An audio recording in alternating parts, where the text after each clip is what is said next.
नमस्ते। कैसे हैं आप लोग? Hope everyone is perfectly fine. Good morning.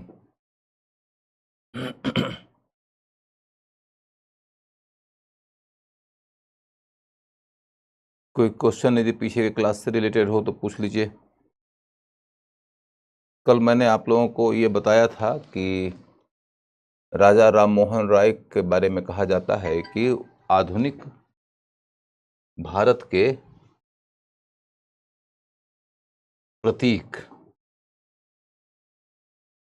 आधुनिक भारत के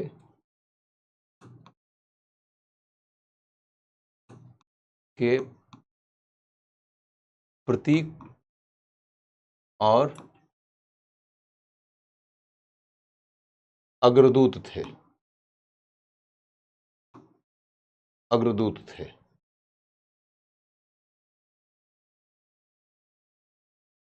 प्रकाश डालें, ये क्वेश्चन है।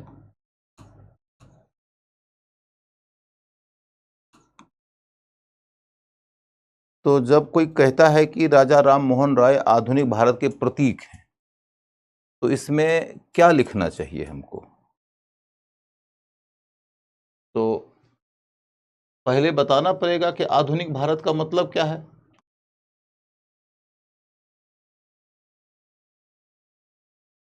ये हमारा क्वेश्चन है, ये हम आंसर दे रहे हैं। पहले हमें बताना पड़ेगा कि आधुनिक भारत की विशेषताएं क्या हैं।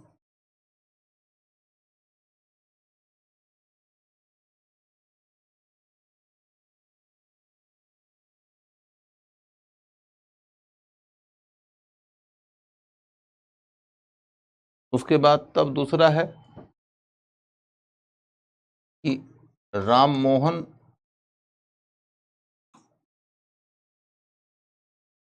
राय प्रतीक कैसे थे।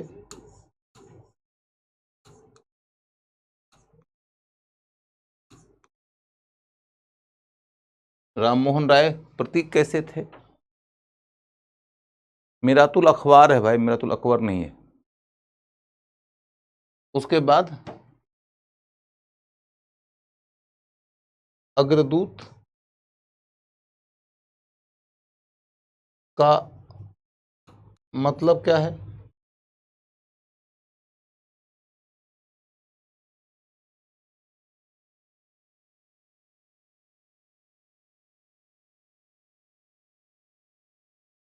अग्रदूत का मतलब क्या है। तो ये तीन बातें यदि आप बता देते हो तो एक प्रश्न का उत्तर आपका आराम से तैयार हो जाता है। अब आधुनिक भारत का मतलब क्या है, ये ज़रूरी नहीं है कि कोई किताब लिखने वाला आदमी अपनी भाषा में आपको बताए, कोई शिक्षक आपको अपनी भाषा में बताए। आपको कुछ अपने अंदर के नींबू को निचोड़ना होगा, तभी रस निकलेगा। और नींबू को निचोड़ने के पहले नींबू को काटना होगा। आप ये सोचो कि आप अपने आप में एक नींबू की तरह हो।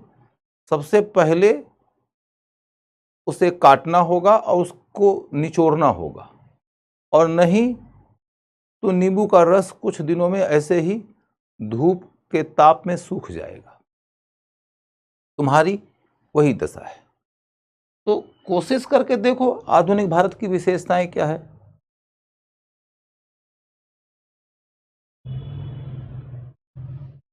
तो आधुनिक भारत की विशेषता में से एक विशेषता है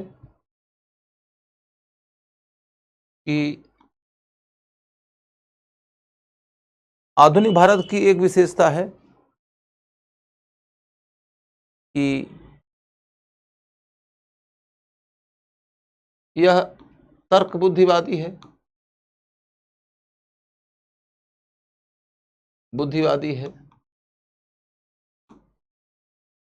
दूसरी विशेषता है कि स्वतंत्रता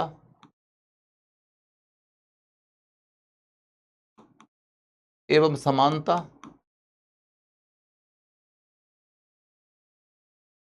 की बात करती है,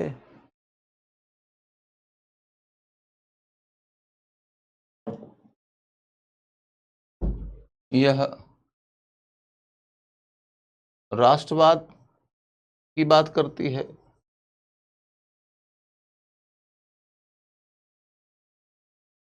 यह उदारवाद माने लोकतंत्र की बात करती है,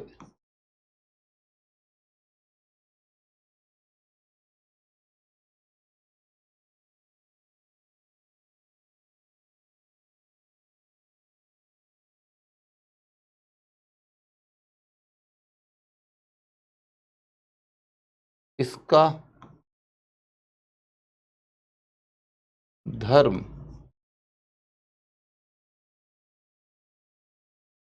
इसके नीति और समाज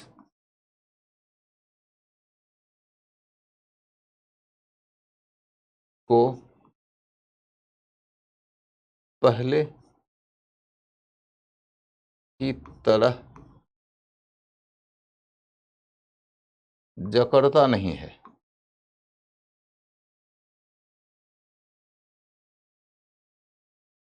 नहीं है।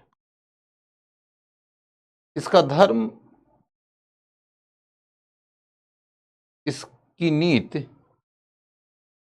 और समाज को पहले की तरह जकड़ता नहीं है। यही है आधुनिक भारत की महत्वपूर्ण विशेषताएं। आप कुछ और देना चाहोगे तो कह सकते हो कि यातायात के नए साधन, यातायात के नए साधन, उत्पादन की नई पद्धति,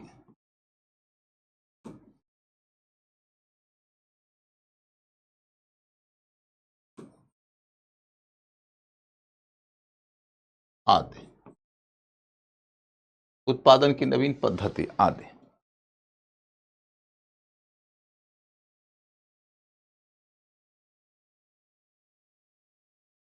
तो उसके बाद आपको यह बताना है कि राम मोहन राय इसके प्रतीक कैसे हैं। तो प्रतीक का मतलब होता है कि राम मोहन राय में आधुनिक भारत की वो सारी विशेषताएं होनी चाहिए। राम मोहन राय में वो सारी विशेषताएं होनी चाहिए। हम क्या कहेंगे कि राम मोहन राय में इनमें से अधिकांश विशेषताएं थी। सारी विशेषताएं किसी व्यक्ति में हो नहीं सकती। राम मोहन राय में इनमें अधिकांश विशेषताएं थी। अब आप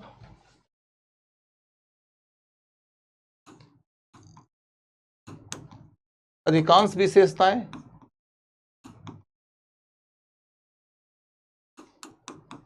दिखा सकते हैं।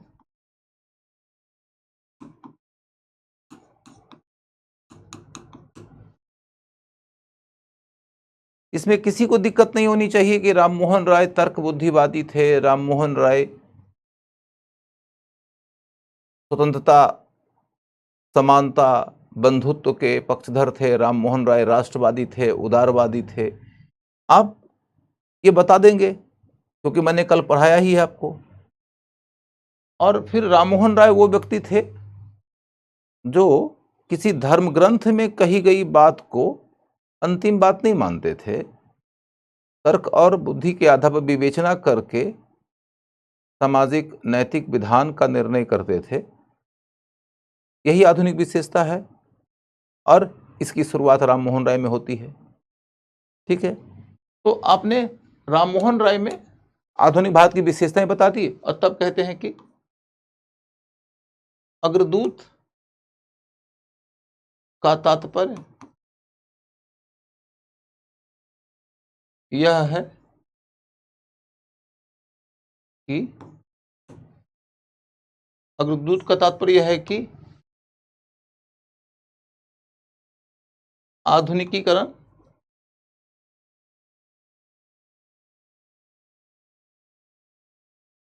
आधुनिकीकरण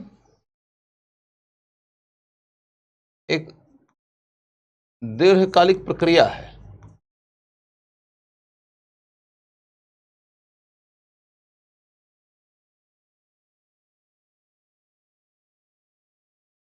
आधुनिकीकरण एक दीर्घकालिक प्रक्रिया है।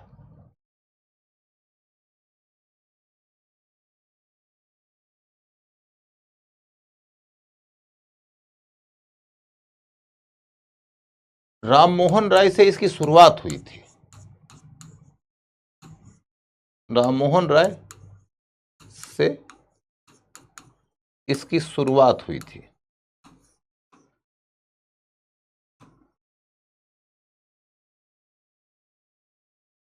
तो आधुनिकीकरण कोई एक रातों रात घटित हो जाने वाली घटना नहीं है, एक प्रोसेस है जो आज भी जारी है। आज भी आपको गांव में, कई दफा शहरों में धर्म के नाम पर कई प्रकार की ऐसी जड़ बुद्धि वाली बातें सुनने को मिलेगी कि आप दांतों तले उंगलियां चबा जाएंगे। आप जाति के नाम पर ऐसी सारी जड़ बुद्धि बातें सुनिएगा, महिलाओं के ऐसे ऐसे फर्ज सुनिएगा आप कि आपको आश्चर्य लगने लगेगा कि पुरुष का तो ये अधिकार होता ही है, महिला की तो ये जिम्मेदारी होती ही है। ये सब ग्रांटेड लेकर चलने वाली बातें हैं। आज भी ये सब आधुनिकता थोड़े ना है। जहां कहीं भी आप कोई ऐसी बात सुनिएगा जो आपकी तर्क की कसौटी पे खड़ा होने के लिए तैयार न हो और परंपरा की जमीन पे खड़ा होकर अट्टहास करे, अपने ताल ठोके, उसे आप मध्यकालिक कह सकते हैं, उसे आप पुरातन कह सकते हैं, उसे आप आधुनिक नहीं कह सकते हैं। आधुनिक वही है जो मानव को मानव समझे, उसकी स्वतंत्रता समानता को रेस्पेक्ट करे और उसके अधिकारों के दावे को या तो स्वीकार करे या तो तार्किक रूप से उसे यह कहते हुए अस्वीकार करे कि नहीं, तुमको ये अधिकार दिया जाएगा तो इससे दूसरे मानव के अधिकार का हनन होता है, उसकी स्वतंत्रता, उसकी समानता का हनन होता है, अन्यथा उसके अधिकार को स्वीकार करे। जैसे कि मान लो कि कोई आदमी हमको ये बोलता है सुबह सुबह दरवाजा नॉक करके, भाई साहब चरस लीजिएगा, चरस। हमने नहीं तो गांजा, तो हम नहीं, ये लीजिए बहुत बढ़िया बारूद आया है, बम बना के इससे किसी का भी घर तोड़ सकते हैं, किसी का भी कपार फोड़ सकते हैं। तो ऐसा करने की अनुमति नहीं मिलनी चाहिए किसी को, ये स्वतंत्रता नहीं है किसी के पास में। किसी आदमी को कोविड हो गया है और वो कहे कि मेरे पास फ्रीडम ऑफ मूवमेंट है, तो नहीं, उसे क्वारंटाइन किया जा सकता है, ये अधिकार नहीं है उसको। कोई इलाका सेंसिटिव है, उस इलाके में जाने से वहां की व्यवस्था बिगड़ सकती है, तो उस जगह पर जाने से व्यक्ति को रोका जा सकता है। ये अधिकार नहीं है कि नहीं मैं तो जाऊंगा ही जी। लेकिन कुल मिलाकर कहानी यह है कि आप जब रोकते हैं तो बताते हैं कि आपके जाने से क्या हो सकता है। आप इंजॉय करना चाहते हैं अपना फ्रीडम ऑफ मूवमेंट, और नतीजा ये निकलेगा कि आप जिस इलाके से गुजरेंगे उस इलाके के लोगों का राइट टू लाइफ खत्म हो जाएगा। तो इसलिए आपके फ्रीडम ऑफ मूवमेंट को रेस्ट्रिक्ट किया जा सकता है। यदि कोई युक्ति नहीं है, कोई तर्क संगतता नहीं है हमारे अधिकारों को छीनने के पीछे, तो हमारा अधिकार नहीं छीना जा सकता है। जो इसमें यकीन नहीं करता वो आधुनिक ही नहीं है। तो आपको यह देखना है कि आधुनिकता तो आज भी नहीं है कि पता चला कि एक ही जाति के अंदर विवाह करना है, दूसरी जाति के साथ में विवाह हो गया तो माँ बाप ने कहा कि हमसे कोई संबंध नहीं है तुम्हारा। ये तो विवाह होने के बाद की बात है कि हमसे कोई संबंध नहीं है तुम्हारा। विवाह होने के पहले रोकने की धमकी होती है कि पेट्रोल छिड़क के आग लगा लूंगी। अब ये आधुनिकता है। और एक ही गोत्र में यदि शादी हो गई तो हरियाणा के खाप वालों ने तो गोली मार दी, बोले कि हम तो भैया जेल जाने के लिए तैयार हैं, हम तो आजीवन कैद रहने के लिए तैयार हैं, हम तो फांसी चढ़ जाएंगे लेकिन हम तुमको जीने नहीं देंगे। ये आधुनिकता है। आधुनिकता लोगों को तार्किक तरीके से सोचना सिखाती है, तर्कसंगत निष्कर्षों के आधार पर लोगों की स्वतंत्रता और लोगों की समानता का सम्मान करती है। तो हम ये क्या कह रहे हैं कि आधुनिकता एक प्रोसेस है, और उस प्रोसेस की शुरुआत राम मोहन राय ने किया था। आधुनिकता एक प्रक्रिया है और उस प्रक्रिया की शुरुआत राम मोहन राय ने किया था, इसलिए उनको अग्रदूत कहा जाता है। ठीक है, आधुनिकता एक प्रक्रिया है और इस प्रक्रिया की शुरुआत राम मोहन राय ने किया था, इसलिए उनको आधुनिक कहा जाता है। और दूसरी बात है, आधुनिक भारत, आधुनिक भारत ईस्ट एंड वेस्ट के संयोग से बना है,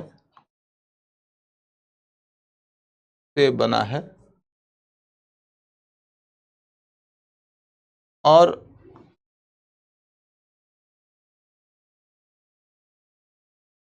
इस मॉडल का अग्रदूत भी राम मोहन राय ही थे। इस मॉडल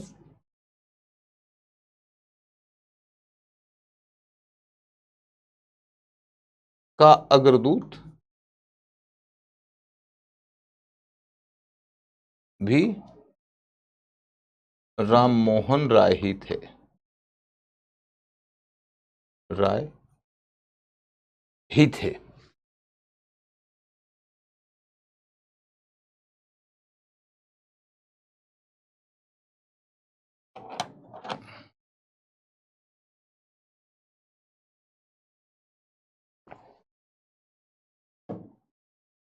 तो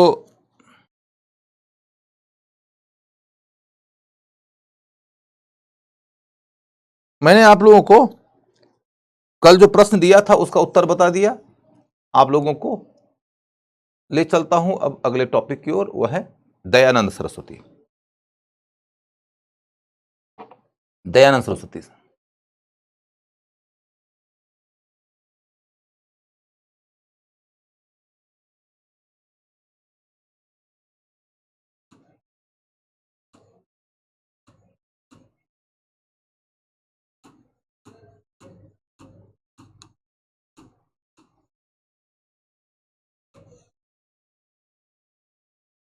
दयानंद सरस्वती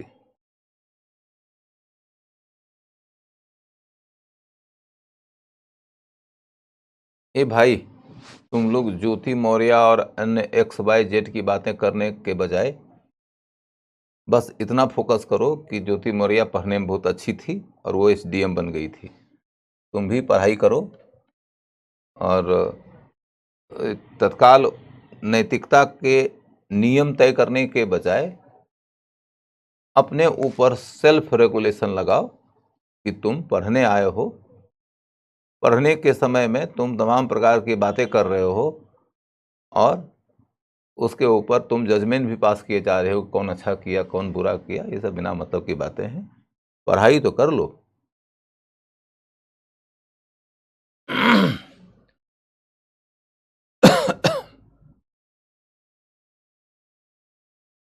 ब्रह्म समाज तो मतलब सीधा सीधी है कि उपनिषद में ब्रह्म का विचार आया है और ब्रह्म के विचार के आधार पर समाज को नैतिक मार्गदर्शन देना चाहते थे राजा राम मोहन राय।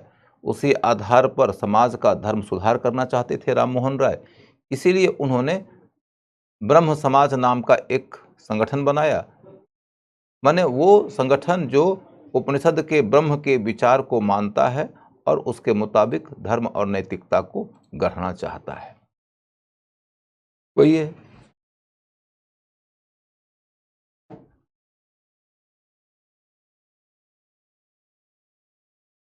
अब अगला मुद्दा है दयानंद सरस्वती। जीवन काल क्षेत्र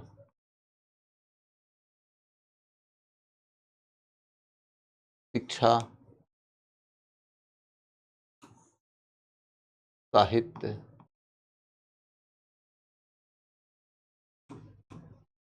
संगठन, विचारधारा,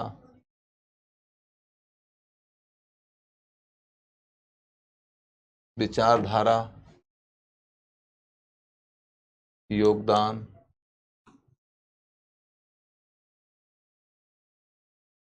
ऐसा लगेगा कि अरे बाप रे इतनी सारी बातें पढ़नी है। अरे बात यह है कि तुम यदि किसी टॉपिक को इतने टुकड़ों में तोड़ दोगे तो तुमको यदि हर टुकड़े के बारे में 4 लाइन, 3 लाइन, 2 लाइन भी मालूम है तो तुम्हारा तो आंसर ही तैयार हो जाएगा। पहले उसे खंडित करो और उसको एक साथ जोड़ के कहानी कर दो। यदि तुम खंडित नहीं करोगे, मैं पूरी कहानी सुना दूंगा, पूरी कहानी तो तुम्हारे बस में ही नहीं कि याद रख लो। खंडित करना बहुत जरूरी है। अब देखो कि काल क्या है, तो वर्ष वगैरह याद करने की जरूरत नहीं है। 19th सेंचुरी का सेकेंड हाफ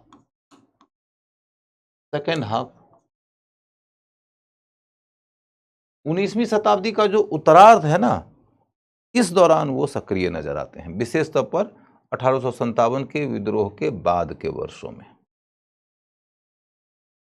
1857 के विद्रोह के बाद के वर्षों में ये सक्रिय नजर आती है। उसके बाद फिर अगला मुद्दा है कि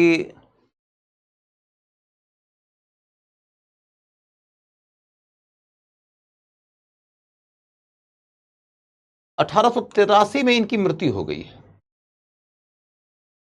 83 में मृत्यु हो गई है। इसी साल कार्ल मार्क्स की भी मृत्यु हुई है। और 1883 के 2 साल के बाद 1885 में कांग्रेस का जन्म हुआ है। ये सारी बात समझिएगा, कभी क्वेश्चन जोड़ के दे देता है। उसके बाद फिर क्षेत्र क्या है, गुजरात में जन्म हुआ। गुजरात में जन्म,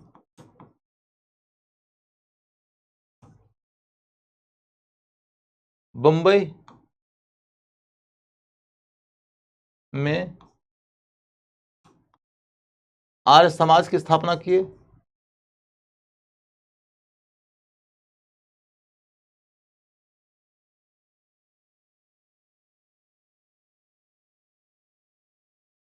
बंबई में आर्य समाज की स्थापना किए।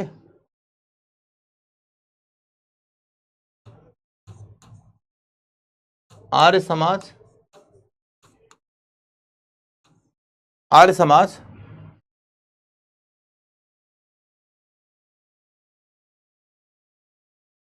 आर्य समाज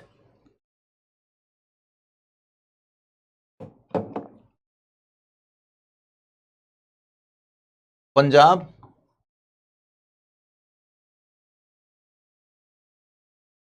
में सर्वाधिक लोकप्रिय हुआ।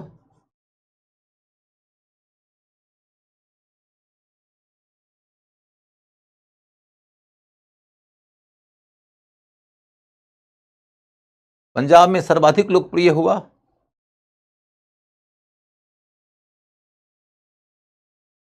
उसके अतिरिक्त राजस्थान,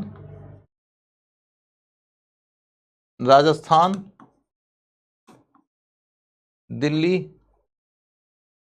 और कई अन्य प्रदेशों में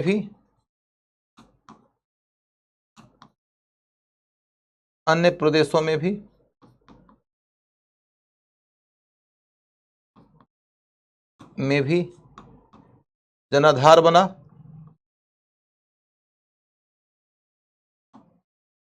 अन्य प्रदेशों में भी जनाधार बना।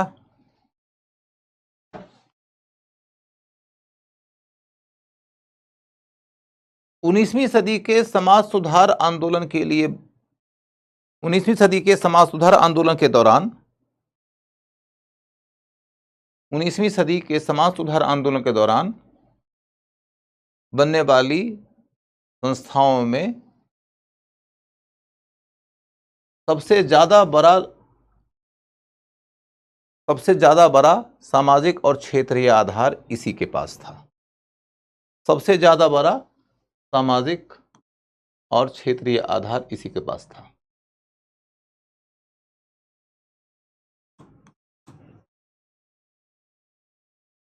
क्षेत्रीय आधार इसी के पास था।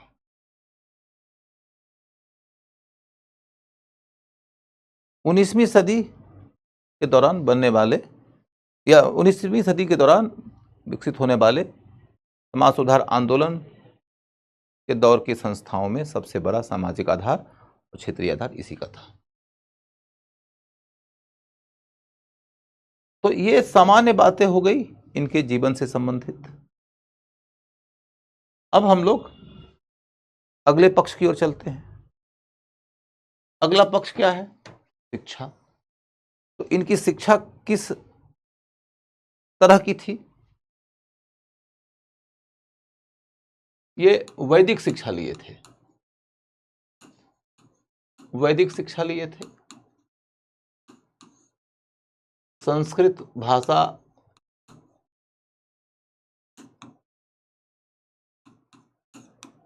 व्याकरण, धर्म, दर्शन, धर्म दर्शन आदि का विशेषज्ञ थे, आदि का विशेषज्ञ थे।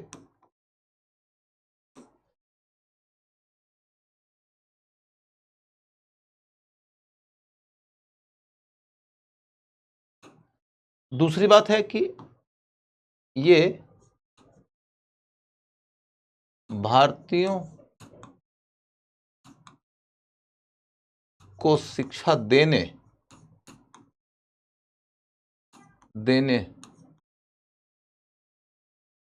का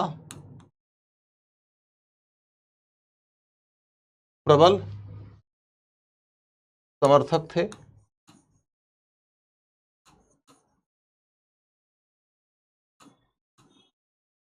भारतीयों को शिक्षा देने का प्रबल समर्थक थे। वो भारतीयों को शिक्षा देने का प्रबल समर्थक थे, जिसमें लड़कियों की शिक्षा भी शामिल है।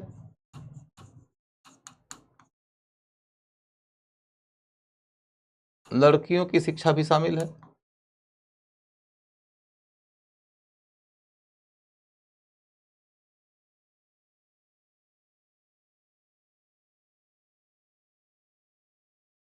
शिक्षा का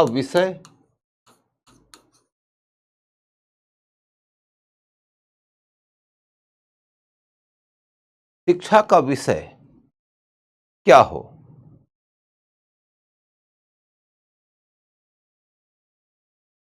इस विषय पर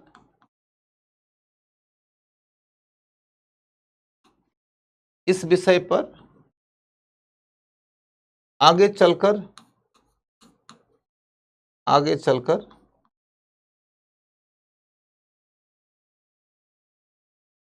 आर्य समाजी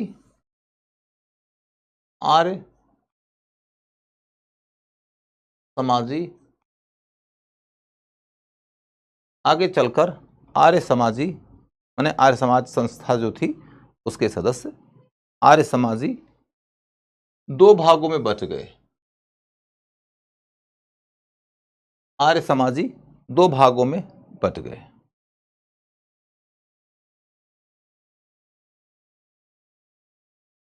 स्वामी श्रद्धानंद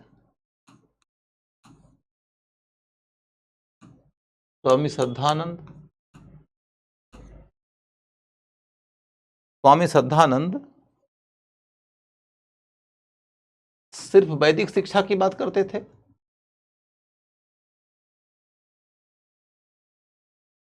सिर्फ वैदिक शिक्षा की बात करते थे। स्वामी श्रद्धानंद से वैदिक शिक्षा की बात करते थे और इसके लिए उन्होंने हरिद्वार में गुरुकुल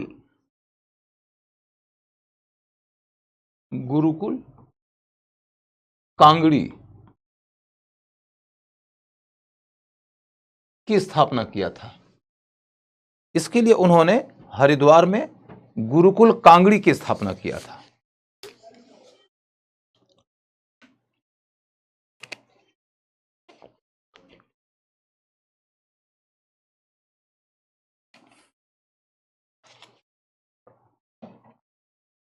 इसके लिए उन्होंने हरिद्वार में गुरुकुल कांगड़ी की स्थापना किया था। इसके लिए उन्होंने हरिद्वार में गुरुकुल कांगड़ी की स्थापना किया था।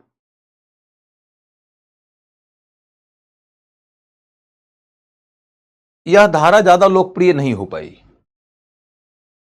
Not popular. यह धारा ज्यादा लोकप्रिय नहीं हो पाई, लेकिन लाला हंसराज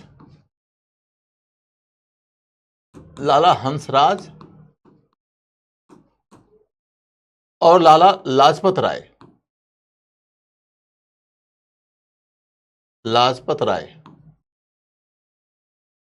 लाला हंसराज और लाला लाजपत राय,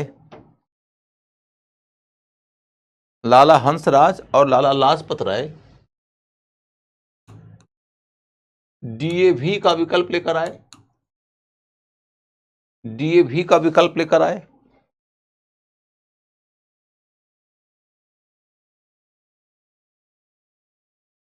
जो कि भारत में शैक्षणिक क्षेत्र में एक आंदोलन बन गया। शैक्षणिक क्षेत्र में एक आंदोलन बन गया।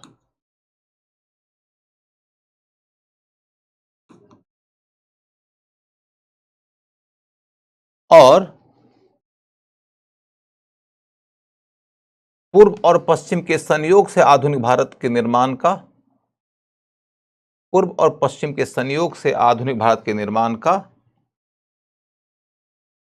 पथ प्रदर्शक भी। पूर्व और पश्चिम के संयोग से आधुनिक भारत के निर्माण का पथ प्रदर्शक भी। पूर्व और पश्चिम के संयोग से आधुनिक भारत के निर्माण का पथ प्रदर्शक भी।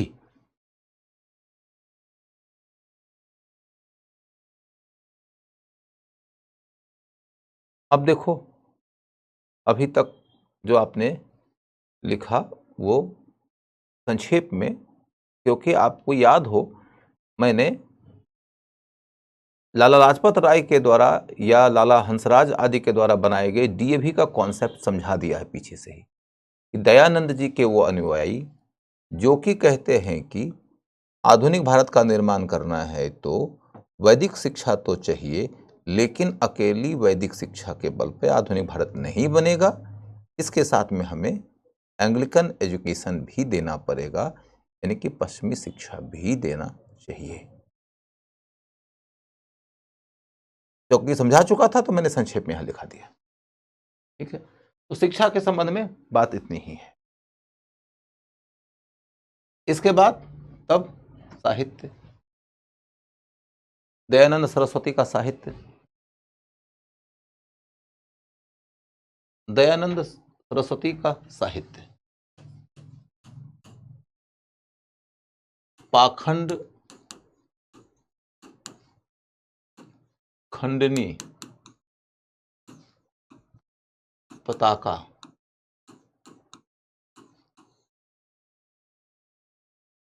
के तहत बहुत कुछ लिखा गया।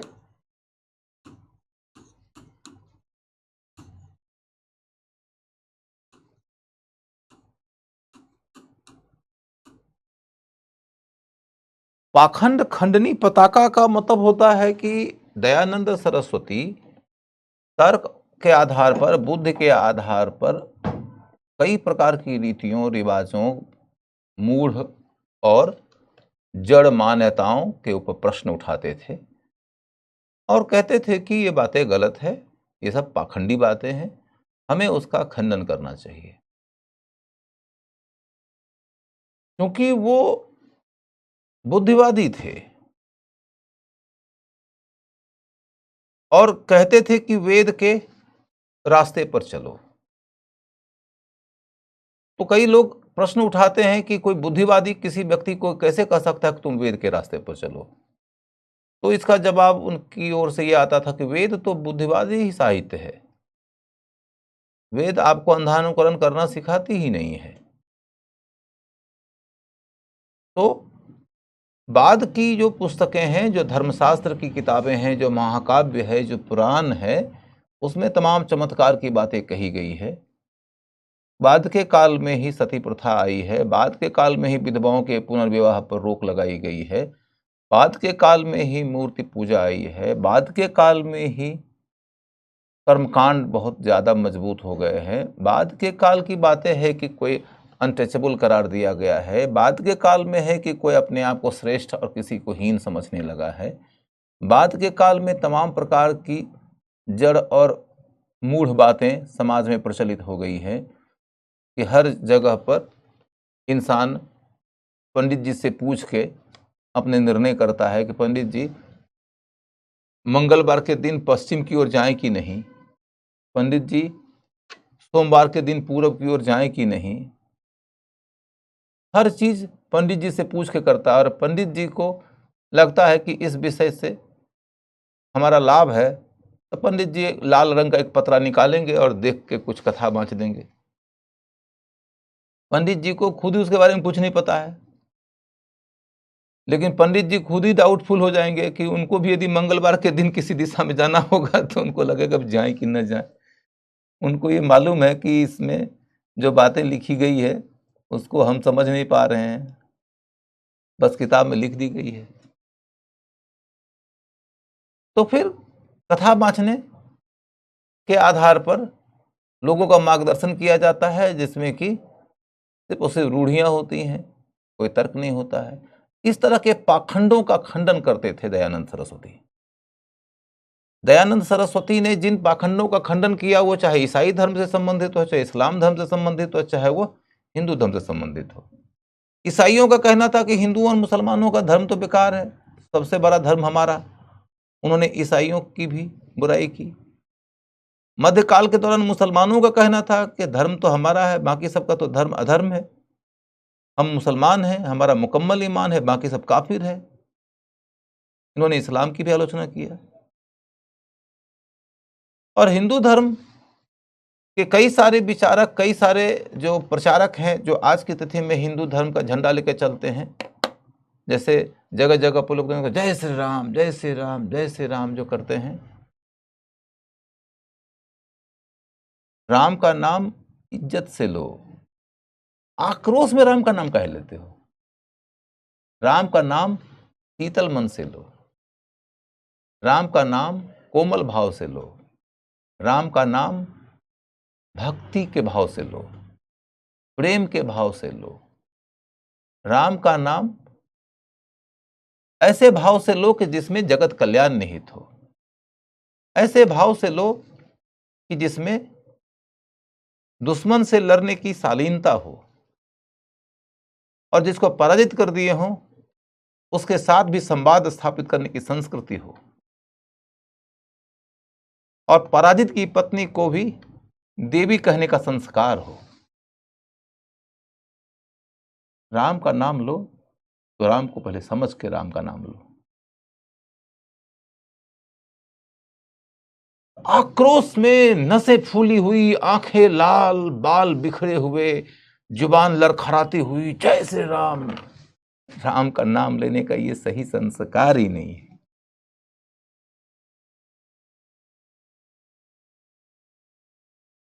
समझ गए ना? राम एक पराक्रमी योद्धा का नाम नहीं है। राम पराक्रमी नहीं थे, राम में पराक्रम था।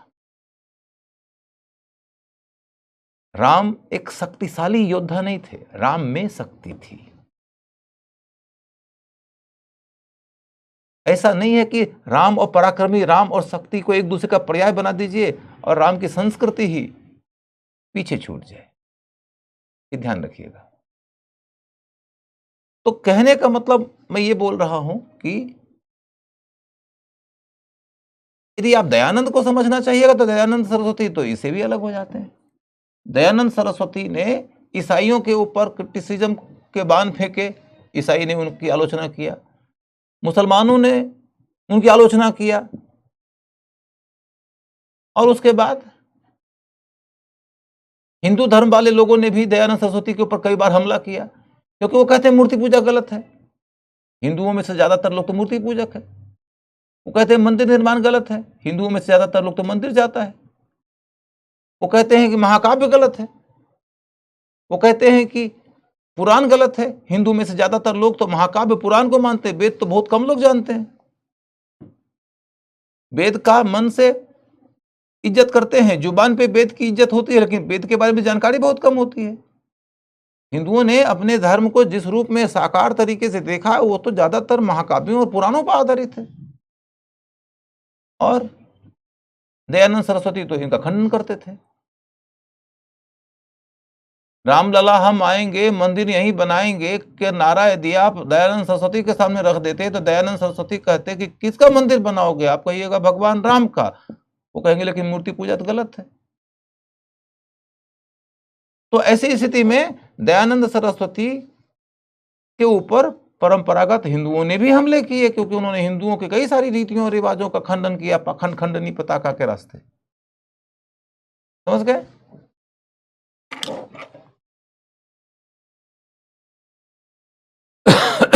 अगला मुद्दा है कि उनकी एक बड़ी प्रसिद्ध किताब है सत्यार्थ प्रकाश। सत्यार्थ प्रकाश, सत्यार्थ प्रकाश।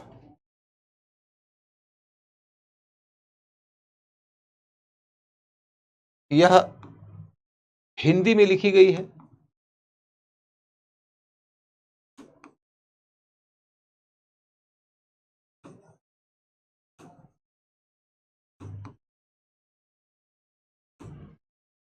इसकी कहानी कुछ इस तरीके की है कि दयानंद सरस्वती संस्कृत के विद्वान थे, लिखते संस्कृत में थे, भाषण संस्कृत में करते थे।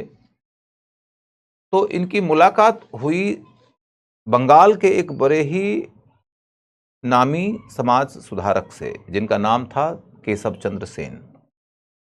केशव चंद्र सेन राजा राम मोहन राय के ब्रह्म समाज के ही नेता थे। ब्रह्म समाज की स्थापना तो किए थे राजा राम मोहन राय, उनकी मृत्यु हो गई। उसके बाद फिर ब्रह्म समाज का नेतृत्व संभाले देवेंद्रनाथ टैगोर। देवेंद्रनाथ टैगोर के समय में ही केशव चंद्र सेन को ब्रह्म समाज का सबसे प्रधान प्रचारक बना दिया गया। जब केशव चंद्र सेन प्रधान प्रचारक बने तो उन्होंने एक नव विधान की शुरुआत किया। नव विधान का मतलब है कि उन्होंने ब्रह्म समाज की सभाओं में विभिन्न धर्मों के लोगों को बुलाना शुरू कर दिया। उनकी कोशिश ये थी कि हमारे विचार की प्रणाली में, हमारी नैतिकता के नियमों में सभी धर्मों की जो अच्छी बातें हैं वो शामिल होनी चाहिए। एक तरीके से समझिए कि वो दीन-ए इलाही टाइप की बात करने लगे थे।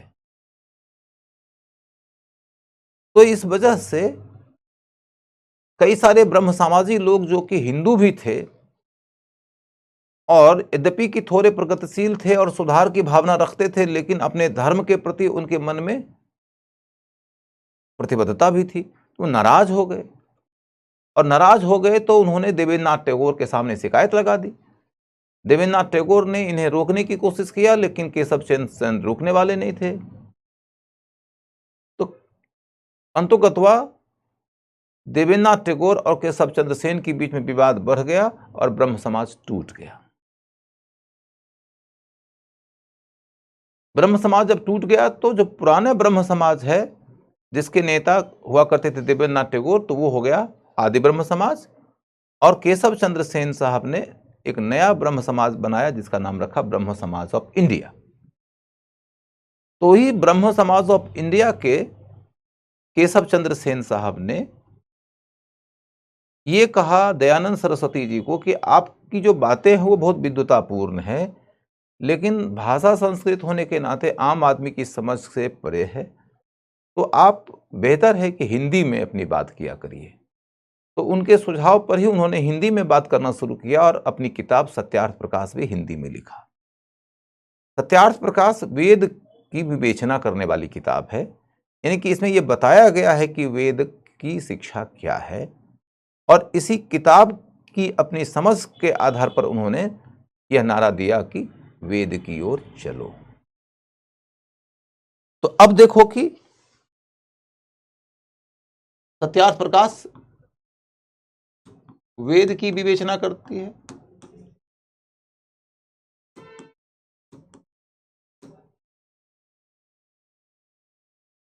वेद की ओर चलो का नारा इसी पर आधारित है।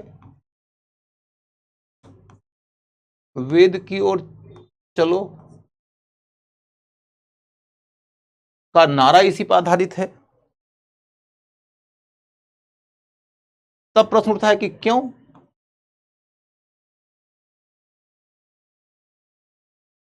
वेद की ओर क्यों चलें? तो कहते हैं आज की समस्याओं का समाधान उसमें है।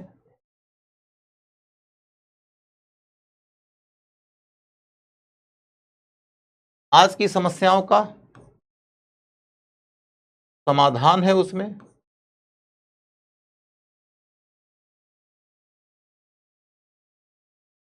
क्योंकि आज की समस्याओं का समाधान है उसमें। कैसे?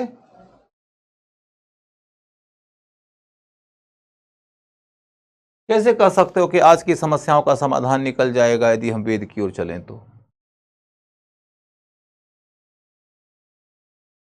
इस तरीके से कि वेद स्वतंत्रता,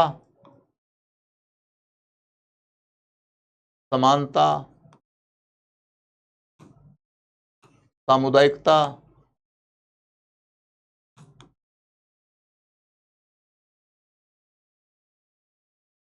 स्वतंत्रता, समानता, सामुदायिकता, ज्ञान मार्ग, ज्ञान मार्ग,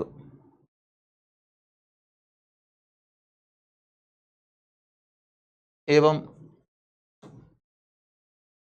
नैतिकता और जनप्रतिनिधित्व, प्रतिनिधित्व आधारित जीवन पद्धति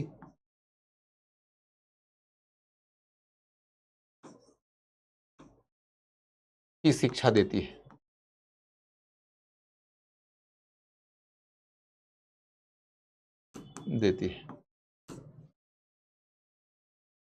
वेद वो पुस्तक है जिसमें ज्ञान मार्ग है, यानी वह आपको रूढ़ियां सिखाने वाली किताब नहीं है, वह आपको जड़ता सिखाने वाली किताब नहीं है। उसमें आपको जीने का जो रास्ता बताया गया है वह प्रकृति की समझ पर आधारित है, वह मानव और जैव मंडल के संबंधों की समझ पर आधारित है, वह सामाजिक संबंधों के अनुसंधान पर आधारित है, वह तर्क और बुद्धि के आधार पर गढ़ी गई जीवन पद्धति है। उसके अंतर्गत मनुष्य के लिए अधिक से अधिक स्वतंत्रता है, अधिक से अधिक समानता है, सामुदायिकता है, नैतिकता और सादगी है, और उसकी राजनीतिक प्रणाली लोकतंत्र पर आधारित है, जनप्रतिनिधित्व की पद्धति पर आधारित है। यदि आप उस पद्धति को अपनी जीवन पद्धति बना लेंगे तो स्वाभाविक रूप से आज जो सामाजिक समस्याएं आपके समाज में मौजूद हैं वो नहीं रहेंगी। आज आपके समाज में क्या समस्या है कि बाल विवाह है, वेद में बाल विवाह है ही नहीं। वैदिक पद्धति अपनाओगे, बाल विवाह अपने आप खत्म हो जाएगा। आज आपकी समस्या है विधवा का पुनर्विवाह नहीं होता था, वैदिक जीवन पद्धति में मौजूद है, वो पद्धति कर सकते हैं विधवा का विवाह। आज की समस्या ये है कि महिलाएं सती होती हैं, हालांकि तब तक सती पे कानून बन चुका था, लेकिन फिर भी प्रथाएं तो तत्काल खत्म हो नहीं सकती, लेकिन वेद में सती प्रथा है ही नहीं। आज की समस्या क्या है? लड़कियों को शिक्षा नहीं मिलती। वेद में तो लड़कियां खुद वैदिक मंत्रों की रचना करती हैं, अपाला, घोषा, विश्वारा, सिकता, सब बड़ी बड़ी विदुषी महिलाएं मिलती हैं हमें, मैत्रेय और गार्गी जैसी। तो महिलाओं की समस्याओं का समाधान निकल जाएगा। आज महिलाएं सार्वजनिक जीवन में भूमिका नहीं निभा रही हैं। उस समय महिलाएं सभा और समितियों में भागीदारी कर रही थी, माने डेमोक्रेटिक इंस्टीट्यूशन में भागीदारी कर रही थी। समाधान निकल जाएगा अपने आप। आज की स्थिति में समाज में अनटचेबिलिटी है और जाति व्यवस्था बहुत ही कठोर हो गई है। वेद में, ऋग्वेद में तो वर्ण व्यवस्था है ही नहीं। उसके अंतिम मंडल में, पुरुष सूक्त में पहली दफा वर्ण व्यवस्था का उल्लेख मिला है। बाकी अध्यायों में तो चर्चा तक नहीं है। और जिसमें पुरुष सूक्त में वर्ण व्यवस्था का उल्लेख आया भी है, वह वर्ण व्यवस्था कर्म आधारित है। यानी कि तुम चाहो तो अपनी मर्जी से अपना कर्म चुनो और तुम्हारे कर्म के आधार पर तुम्हारा वर्ण बनेगा, तो कोई रोक टोक ही नहीं है। और तुम्हारे एक ही परिवार में चारों वर्ण के लोग हो सकते हैं, कोई रोक टोक ही नहीं है। न स्वतंत्रता का हनन, न समानता का हनन। वर्ण व्यवस्था तो बाद में जाके विकृत हो गई ना। तो कह रहे हैं कि वैदिक जीवन पद्धति अपना लो, 100 मर्जों की एक दवा है वो। तो वेद की ओर चलो का नारा जब उन्होंने दिया, तो उन्होंने ये नारा यह सोचकर दिया कि वैदिक धर्म को अपनाने का मतलब हुआ वैदिक जीवन पद्धति को अपनाना, और वैदिक जीवन पद्धति को अपनाने का मतलब हुआ कि वह 100 मर्जों की एक दवा है। ठीक है। अब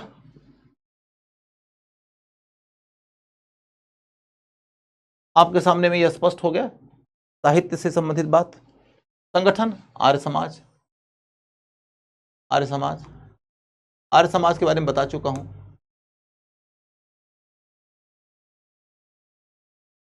उसके बाद विचारधारा, विचारधारा की बहुत सारी बातें हम पीछे कर चुके हैं, यहां पर पॉइंट्स लिख लेते हैं। विचारधारा,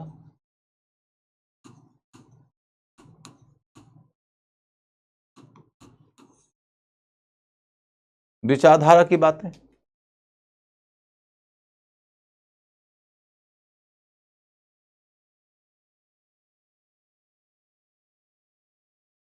सबसे पहला पॉइंट की आधुनिक भारत, भारत पूर्व की शिक्षा से बनेगा, बाद में डीएवी।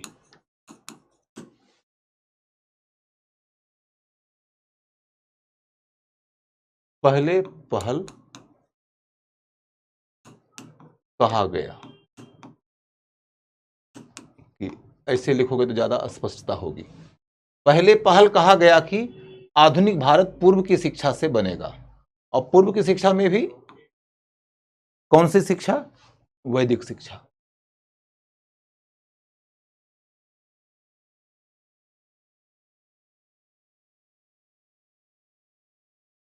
पहले पहल यह कहा गया कि यदि तुम भारत को आधुनिक करना चाहते हो तो रास्ता यह है कि तुम पश्चिम के बजाय पूर्व की शिक्षा भारतीयों को दो। तब पूछा जाएगा कि पूर्व की शिक्षा में तो पूर्व की शिक्षा में तो हिंदू मुसलमान सबकी शिक्षा शामिल है, तो कौन सी शिक्षा दें? तो कहते हिंदू वाली शिक्षा दो।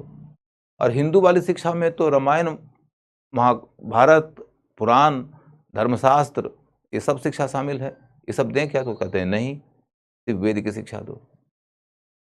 तो पश्चिम नहीं पूर्व, और पूर्व में भी क्या? सिर्फ वैदिक शिक्षा दो। और फिर मैंने कहा कि बाद के काल में हमने देखा कि डीएवी आ गया, यानी कि दयानंद जी के अनुयायियों में एक ग्रुप ऐसा आया जो कहता है कि वैदिक शिक्षा तो जरूर देना चाहिए, लेकिन अकेली वैदिक शिक्षा आधुनिक भारत का निर्माण करने के लिए पर्याप्त नहीं होगी। अतः बच्चों को आंग्ल शिक्षा माने अंग्रेजी शिक्षा भी देना चाहिए, ताकि आधुनिक ज्ञान विज्ञान की जो विधाएं विकसित हुई हैं उससे भी बच्चों का मस्तिष्क लाभान्वित हो और विकास की गति में इसका भी योगदान हो सके। तब जाकर सच्चे अर्थों में आधुनिक भारत, महान भारत का निर्माण होगा। ठीक है। दूसरा पॉइंट क्या है विचारधारा के अंतर्गत?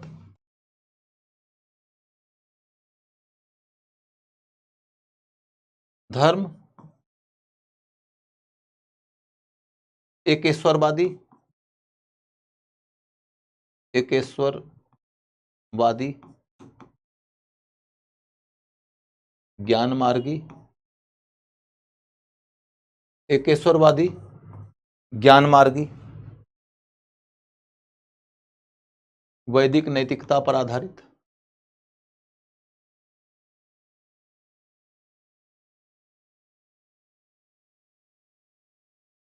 पर आधारित,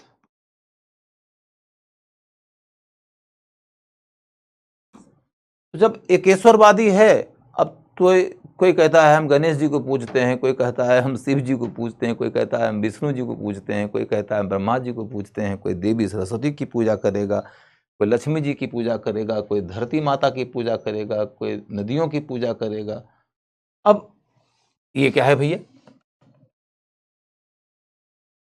वेद के अंदर तो हम देखते हैं इंद्र की पूजा होती है, वरुण की पूजा होती है, मित्र की पूजा होती है, रुद्र की पूजा होती है। वेद के अंदर तो हम देखते हैं कि अश्विन की पूजा होती है, कई नदियां हैं, सबकी पूजा होती है, चाहे सिंधु हो चाहे सरस्वती हो।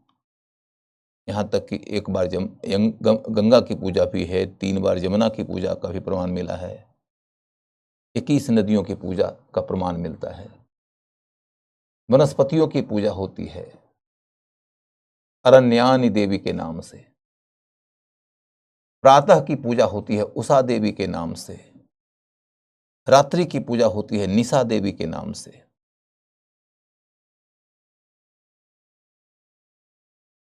तो तमाम प्रकार की दैवी सत्ताएं हैं जिनकी पूजा का मंत्र बताया गया है वैदिक साहित्य में। सच्चे अर्थों में तो वैदिक साहित्य में अधिकांशतया देवी देवताओं की पूजा के मंत्रों का ही संकलन है। उसी वेद की ओर चलने की शिक्षा देते हैं दयानंद सरस्वती, और साथ ही साथ वो ये भी कहते हैं कि ईश्वर एक ही है, वो एकेश्वरवादी हैं। तो आप ऋग्वेद को पढ़ो तो आपको प्रथम दृष्टया लगेगा कि उसमें तो अनेक देवियां हैं, अनेक देवता हैं। वो एक बहुदेववादी धार्मिक ग्रंथ है।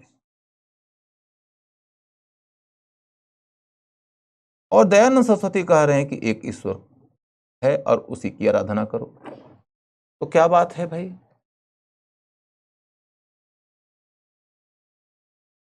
यार डीएवी तो मैंने कल भी समझाया, आज भी समझाया हूं, अब कितनी बार डीएवी समझाऊं? मैं तो कह रहा हूं डीएवी मैंने दयानंद एंग्लो वैदिक, मतलब दयानंद के अनुयायी लोग जो कि कह रहे हैं कि बच्चों की शिक्षा के लिए वैदिक शिक्षा भी होनी चाहिए और एंग्लो माने अंग्रेजी शिक्षा भी होनी चाहिए। और दोनों को यदि ऐसी शिक्षा, दोनों शिक्षाओं को यदि हम ऐसे मिला देंगे तो आधुनिक भारत के निर्माण के लिए सही रास्ता होगा। हो गया?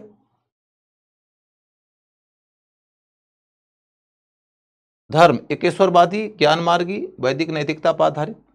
फिर लिखो कि प्रथम दृष्टया प्रथम दृष्टया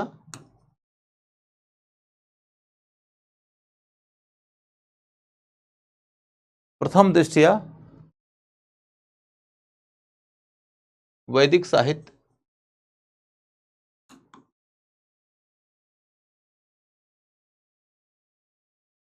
प्रथम दृष्टया वैदिक साहित्य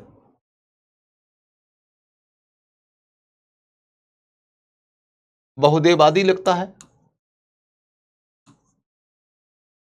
बहुदेववादी लगता है, पर दयानंद सरस्वती कहते हैं कि और दयानंद सरस्वती कहते हैं कि वो सारी प्राकृतिक शक्तियां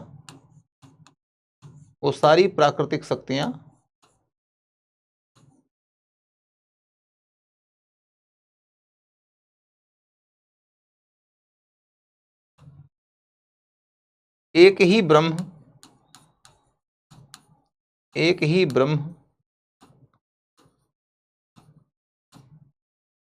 की विभिन्न अभिव्यक्तियां हैं।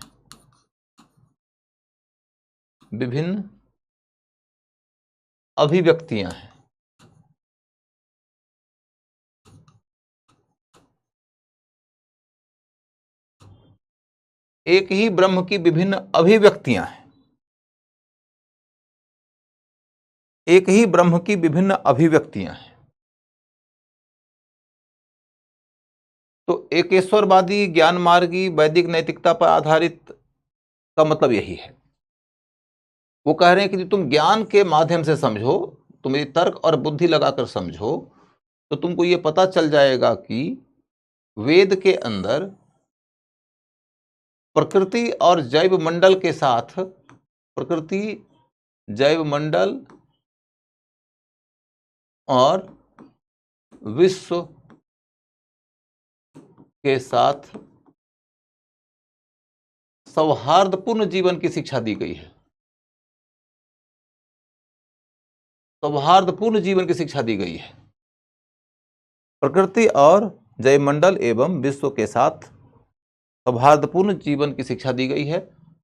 ये जो प्रकृति है वह एक इकाई है, एक इकाई है।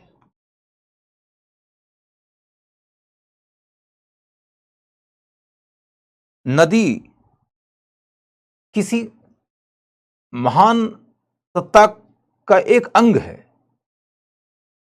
हवा दूसरा अंग है, वनस्पति तीसरा अंग है, धरती चौथा अंग है। ऐसा नहीं है कि सब अलग अलग हैं। कोई हाथ है, कोई आंख है, कोई नाक है, कोई कान है, कोई पांव है, कोई पीठ है, लेकिन सब एक ही परम सत्ता की अभिव्यक्तियां हैं। तो ईश्वर एक है। यही बात दयानंद सरस्वती कह रहे हैं। ठीक है। तो धार्मिक विचार क्या था यह स्पष्ट है। अब इसमें देखोगे कि राममोहन राय के ही पैटर्न पर थोड़ा समझो कि जब वो कह रहे हैं कि एकेश्वरवाद है, तो वह अनेक देवी देवताओं को अलग अलग पूजने और एक दूसरे से अलग मानकर पूजने के समर्थक नहीं है। वो ज्ञान मार्गी हैं तो वो मूर्ति पूजा नहीं मानते, वो मंदिर नहीं मानते, वो कर्मकांड नहीं मानते, वो पुरोहितवाद नहीं मानते।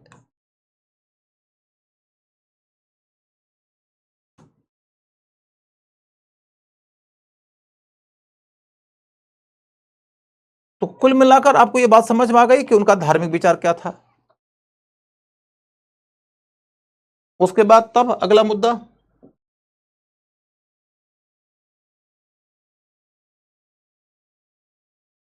उन्होंने वर्ण, जाति, लिंग भेद का विरोध किया।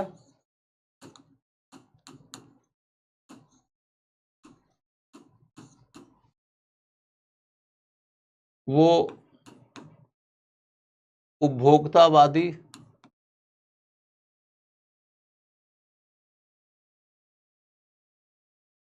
भौतिक संस्कृति के भी विरुद्ध थे।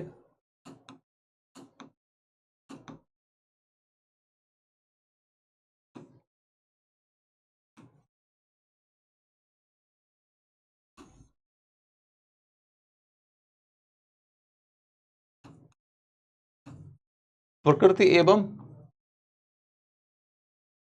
जैव मंडल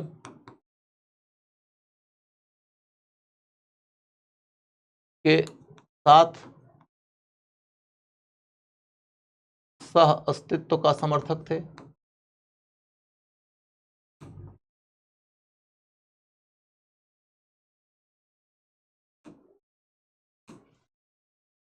तो ये उनका सामाजिक नैतिक विचार है, ये उनका सामाजिक नैतिक विचार है। और इसके लिए वैदिक जीवन पद्धति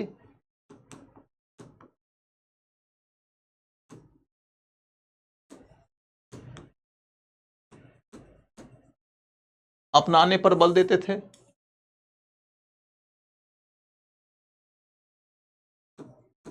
इसके लिए वैदिक जीवन पद्धति अपनाने पर बल देते थे।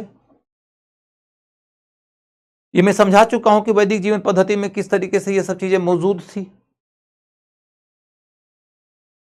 Last but not the least, अंतिम लेकिन कम महत्वपूर्ण नहीं बल्कि सबसे ज्यादा महत्वपूर्ण, वो स्वराज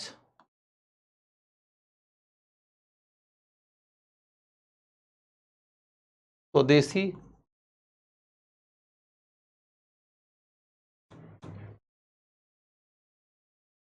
स्वधर्म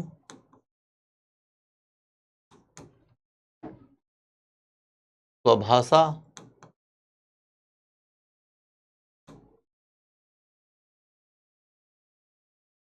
का समर्थक थे।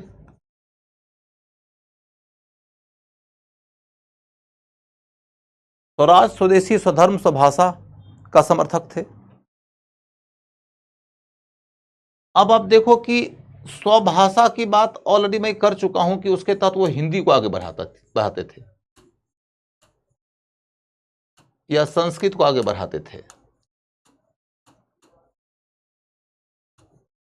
इसका मतलब ये नहीं कि वह देश की अन्य भाषाओं के विरोधी थे, वो अंग्रेजी माध्यम में शिक्षा दिए जाने के पक्ष में नहीं थे, वो अंग्रेजी के माध्यम से शिक्षा दिए जाने के पक्ष में नहीं थे, देसी भाषा के पक्ष में थे।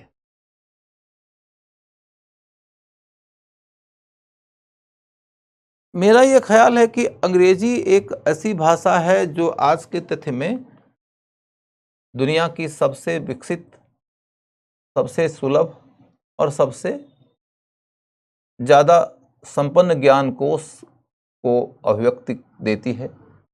तो अंग्रेजी से तो विमुख नहीं हुआ जा सकता, अंग्रेजी तो आपको सीखना ही पड़ेगा। लेकिन फिर भी बच्चों की शिक्षा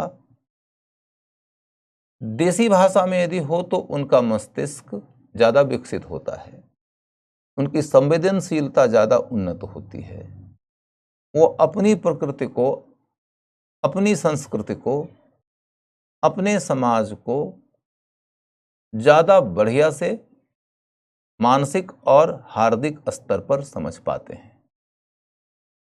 नहीं तो व्यक्ति एक खंडित व्यक्तित्व की तरह विकसित होता है। स्वधर्म की बात में कौन सा धर्म? तो वैदिक धर्म।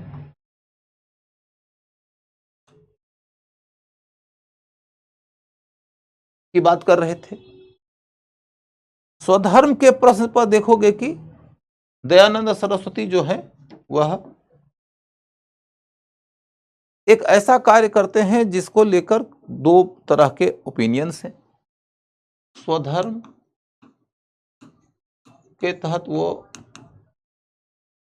वैदिक धर्म की सर्वश्रेष्ठता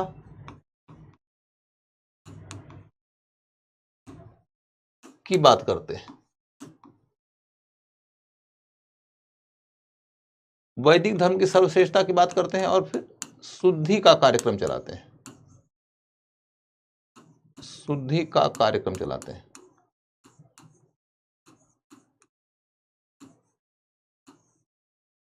शुद्धि का कार्यक्रम चलाते हैं, शुद्धि का कार्यक्रम चलाते हैं।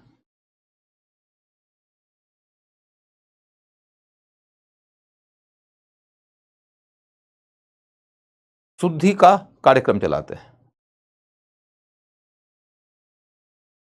स्वधर्म और शुद्धि, ये उनके धार्मिक विचार के अंदर का एक महत्वपूर्ण हिस्सा है। अब स्वधर्म के तहत क्या है कि जब वो कह रहे हैं कि वैदिक धर्म सर्वश्रेष्ठ है, तो इसमें ईसाई, इस्लाम, अन्य हिंदू धर्म, अन्य हिंदू धार्मिक पद्धतियां,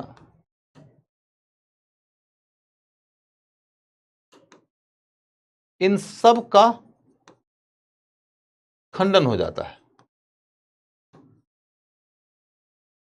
इन सब का खंडन हो जाता है।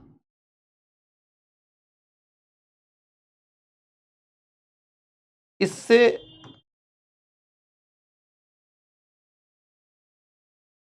तनाव एवं टकराव को भी बल मिलता है।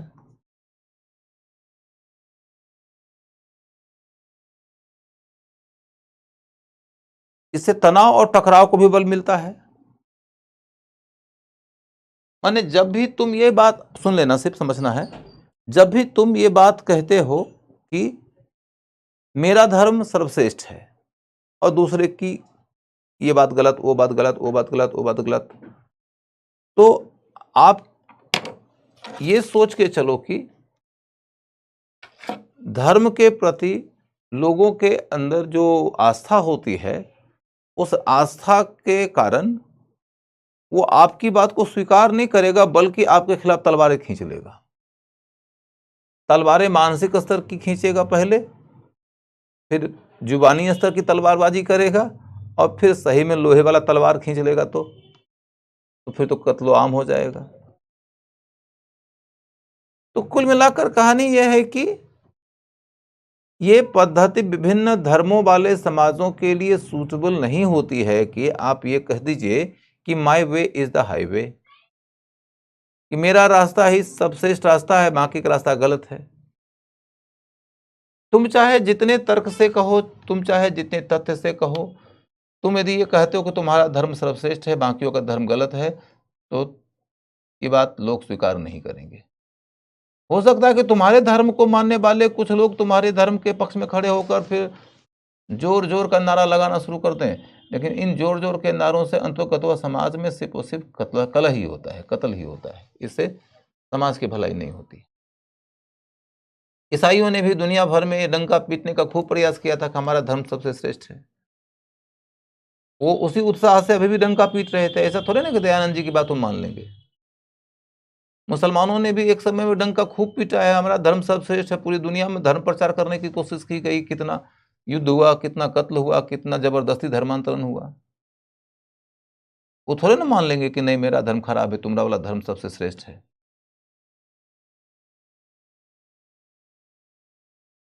तो ऐसी स्थिति में हमारा धर्म सबसे श्रेष्ठ है का जो विचार है, उसने दुनिया में खून की नदियां बहा दी। वो कभी किसी समाज को शांति नहीं दे सकता, वो कभी किसी समाज को सह अस्तित्व नहीं दे सकता। और जब समाज में विविधता हो तो सह अस्तित्व का रास्ता ही एकमात्र विकल्प होता है। यदि तुम सह अस्तित्व का विकल्प नहीं चुनोगे तो तुम आपस में लड़ोगे और आपस में सब एक दूसरे का विनाश कर दोगे। जवाहरलाल नेहरू ने एक जगह बहुत अच्छा लाइन लिखा है कि द ओनली अल्टरनेटिव ऑफ को एग्जिस्टेंस इज को डिस्ट्रक्शन। सह अस्तित्व का एक ही विकल्प है, सह विनाश। मार्टिन लूथर ने लिखा है, in the age and the phase of the plurality the world is living in, every single human being needs to learn the art to live together. बहुलता के इस चरण में, बहुलता के इस युग में, दुनिया में रहने वाले हर व्यक्ति को शांतिपूर्ण सह अस्तित्व के साथ कैसे जिया जाता है कि कला सीखना ही होगा। उसके अंतर्गत यदि तुम कहते हो कि मेरा रास्ता सर्वश्रेष्ठ है और बाकियों का रास्ता गलत है, तो फिर तो तलवारें ही खींचेंगी। मैंने कहा कि तलवार पहले मन में खिंचती है, फिर जुबान पे चढ़ती है और फिर जब हाथ में आ जाए तो गला काट देती है। ठीक है। अब अगला मुद्दा, शुद्धि का कार्यक्रम। शुद्धि का कार्यक्रम का मतलब है कि हिंदू से मुसलमान बन गए लोगों को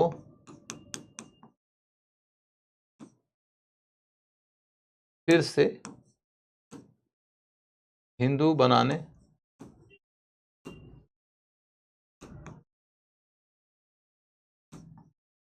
का कार्यक्रम चलाया गया।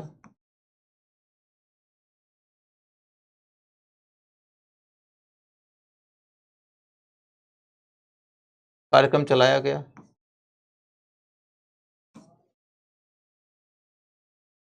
इसी को शुद्धि कहते हैं कि जैसे कोई आदमी मुसलमान है और फिर से उसको आप हिंदू बनाना चाहते हैं, तो उसके लिए कुछ एक संस्कार वगैरह आयोजित किया जाता था। उनको कुछ मंत्र वगैरह पढ़ के, गंगा जल वगैरह छीट के, इस टाइप से कुछ भी कार्यक्रम करके उनको शुद्ध कर दिया गया। उनको कुछ एक जीवन पद्धति बता दिया गया, कुछ एक आचरण के नियम बता दिए गए, उसके बाद में कह दिया गया कि अब तुम हिंदू की तरह जियो। तो शुद्धि में क्या होता है? धर्मांतरण होता है।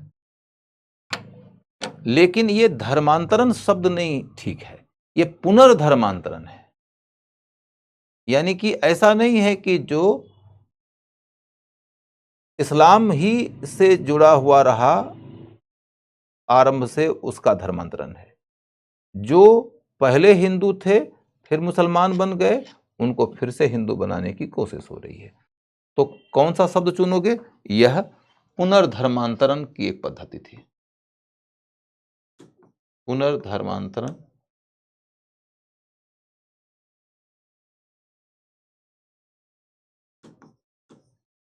की पद्धति थी। आज के तिथि में आप इसे मिलता जुलता एक शब्द सुनते होंगे, घर वापसी। घर वापसी बेसिकली इसी शुद्धि से जुड़ी हुई चीज है।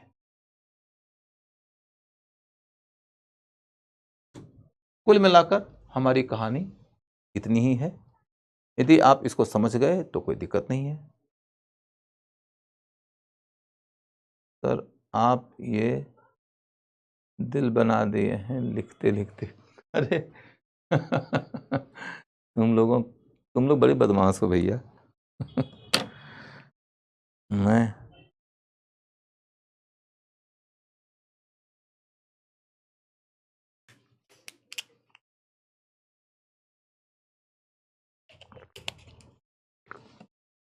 फिर देखो,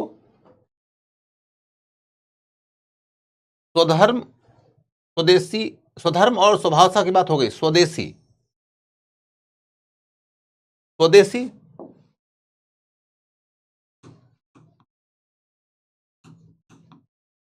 के तहत उनका कहना है कि चाहे वह वस्तु हो, चाहे सेवा हो, चाहे विचार हो, कला हो, साहित्य हो,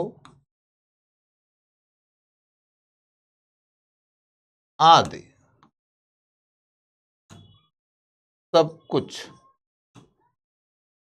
स्वदेशी होना चाहिए। आदि सब कुछ स्वदेशी होना चाहिए।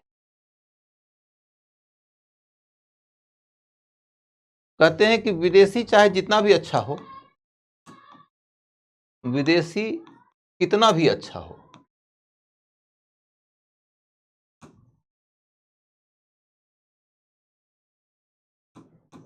स्वदेशी का विकल्प नहीं हो सकता।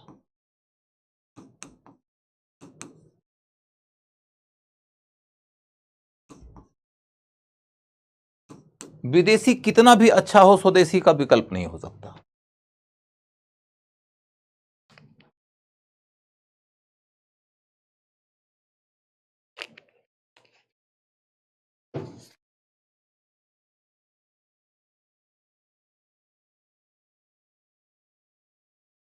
स्वदेशी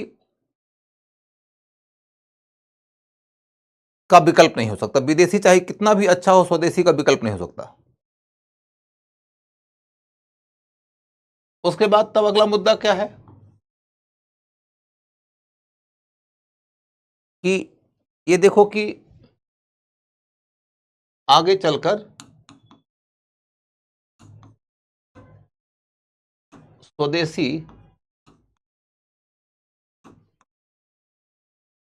भारतीय राष्ट्रीय आंदोलन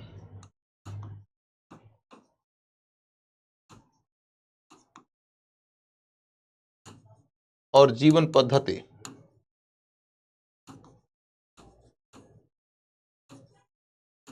का अभिन्न हिस्सा हो गया। अभिन्न हिस्सा हो गया। स्वदेशी जो है वह भारतीय राष्ट्रीय आंदोलन और भारतीय जीवन पद्धति का एक अभिन्न हिस्सा हो गया। आगे जब राष्ट्रीय आंदोलन में स्वदेशी आंदोलन पर होगे तो ये बात समझ में आएगी कि भारतीय राष्ट्रीय आंदोलन ने अंग्रेजों से लड़ने के लिए कह दिया कि हमको विदेशी वस्तु नहीं चाहिए। विदेशी वस्तु का बहिष्कार जब किया गया है और उसके जगह पर स्वदेशी वस्तु का प्रचार किया गया है, तो यह साम्राज्यवाद से लड़ने के लिए बड़ा ही घातक हथियार सिद्ध हुआ। और जब कह दिया गया कि विदेशी जीवन पद्धति को, विदेशी भाषा को, साहित्य को, कला को, धर्म को, दर्शन को, शिक्षा को सब त्यागो, तो भारतीयों के अंतर्गत जो स्वदेशी की संस्कृति विकसित होती है उससे आत्मबल बढ़ता है और इसी आत्मबल ने राष्ट्रवाद की भावना को और मजबूत कर दिया है। ठीक है, कुल मिलाकर स्वदेशी की बात ये हुई। और तब स्वराज, वो स्वराज की बात कर रहे हैं। स्वराज, स्वराज का मतलब अपना राज। अपना राज। दयानंद सरस्वती के स्वराज का अंतर्गत 3 लेयर है। पहला लेयर हुआ अपना माने देसी राज। पहला लेयर हुआ भारत, भारतीय शासन। ब्रिटिश शासन नहीं होना चाहिए। स्वराज का मतलब हुआ अंग्रेजों का नहीं, भारतीयों का अपना शासन। ये हुआ लेयर 1। लेयर 2 क्या हुआ?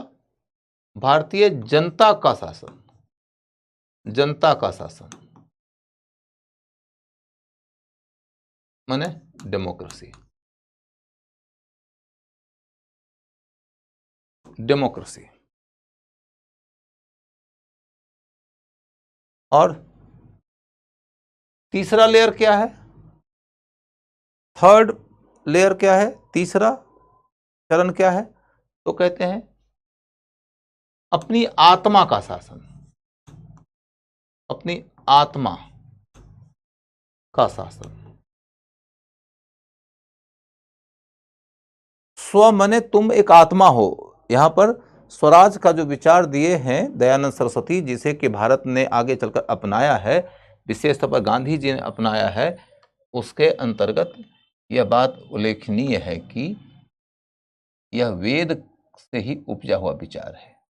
वेद में भी स्वराज है और स्वराज का अंतिम स्तर यह है कि वो कहती है किताब कि मनुष्य तुम एक आत्मा हो और आत्मा होने के नाते तुम अपनी आत्मा की ध्वनि सुनो, तुम अपनी आत्मा के मुताबिक अपना जीवन जियो, तब जाकर तुम सच्चे अर्थों में स्वतंत्र होगे। इसी को मोक्ष कहा गया है। तो स्वराज का अंतिम स्तर क्या है? तो अपनी आत्मा की आवाज सुनकर अपने मोक्ष की प्राप्ति का उपाय। तो इसमें देखो, ये है अपन भारतीय शासन माने ब्रिटिश शासन से स्वतंत्रता। स्वतंत्रता, ब्रिटिश शासन से स्वतंत्रता। और जनता का शासन का मतलब क्या हुआ? देश के अंदर नागरिकों की स्वतंत्रता। यह नागरिक स्वतंत्रता, यह हुआ देश की स्वतंत्रता, यह हुआ नागरिक स्वतंत्रता।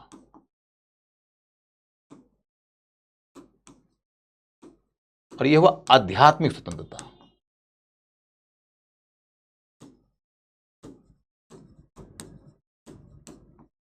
आध्यात्मिक स्वतंत्रता। तो स्वराज का 3 लेयर है। यह राष्ट्रीय आंदोलन के दौरान आपको और गहराई से समझ में आएगा, महात्मा गांधी में आपको और गहराई से समझ में आएगा कि स्वराज के 3 लेयर्स हैं। देश की स्वतंत्रता, नागरिक की स्वतंत्रता और आध्यात्मिक स्वतंत्रता। ठीक है, इससे भारत आजाद हुआ। इससे देखो तो फंडामेंटल राइट मिला, इससे भारत आजाद हुआ, इससे सारे फंडामेंटल राइट्स मिले, और इससे आपका स्पिरिचुअलिज्म का विकास होता है। अब मैं कह सकता हूं कि राजा दयानंद सरस्वती का जो विचार है वो आपने बहुत गहराई से समझ लिया। इसको लेकर कोई दिक्कत आप लोग को हो तो पूछ लेना। इससे संबंधित कोई क्वेश्चन हो तो पूछ लेना।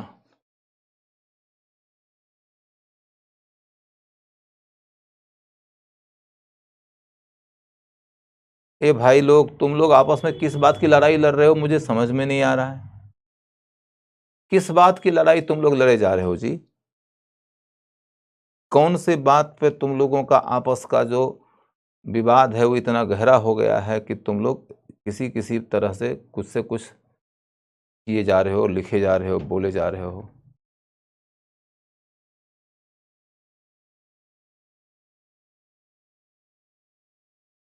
सब समझ में आ गया सर, नमस्कार, जय हो।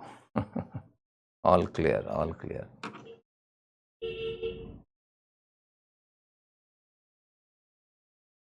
चलिए, thank you so much sir इतना अच्छा पढ़ाने के लिए। सर धर्म किसका श्रेष्ठ है? अच्छा, धर्म किसका श्रेष्ठ है?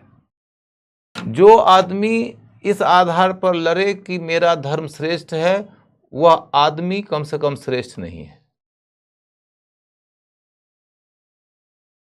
जो आदमी इस आधार पर लड़े कि मेरा धर्म श्रेष्ठ है, कम से कम वो आदमी श्रेष्ठ नहीं है।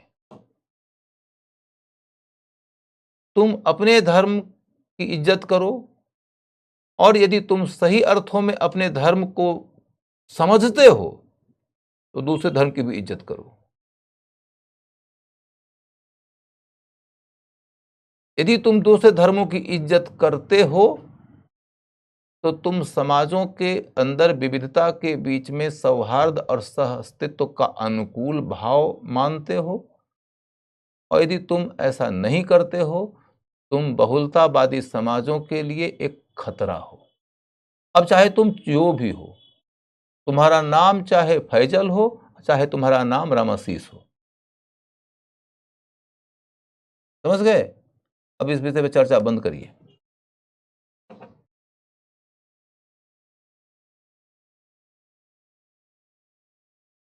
अब अगला मुद्दा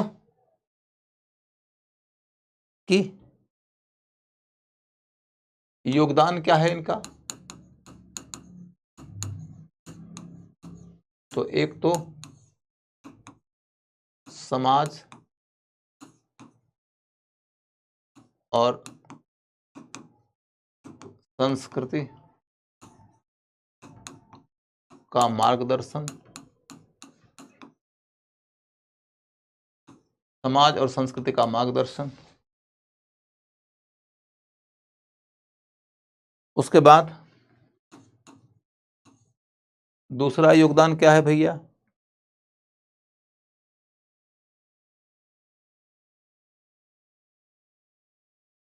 राष्ट्रवादी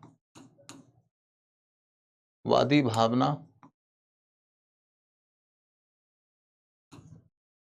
विकसित करने में योगदान।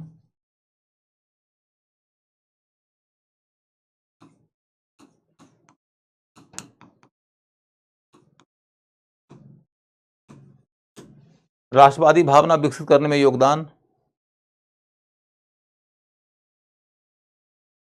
राष्ट्रवादी भावना विकसित करने में योगदान और राष्ट्रीय आंदोलन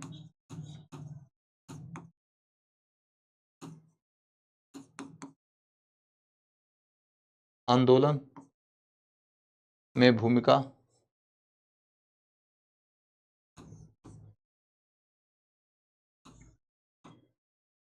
हिंदी भाषा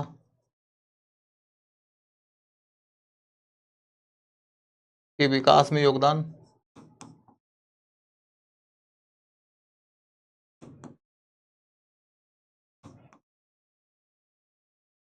हिंदी भाषा के विकास में योगदान।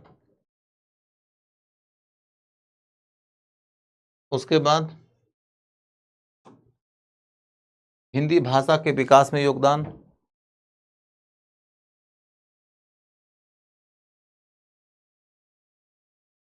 अगला मुद्दा,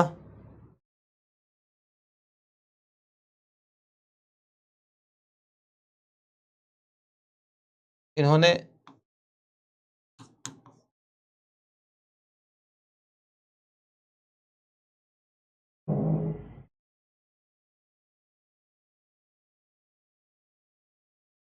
स्वदेशी के रास्ते भारतीय जीवन पद्धति को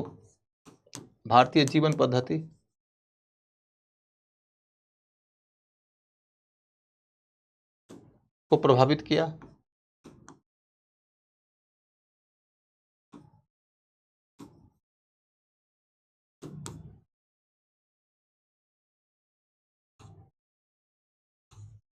स्वराज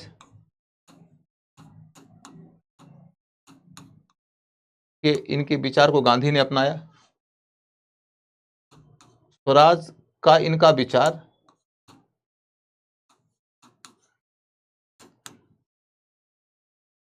ही गांधी का भी विचार है। गांधी का भी विचार है।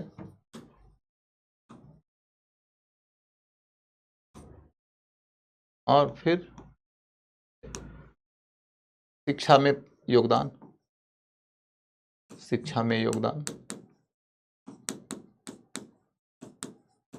अब ये 6 बातें आप लिख देंगे तो इनका योगदान आपको साफ तौर पे दिख जाएगा।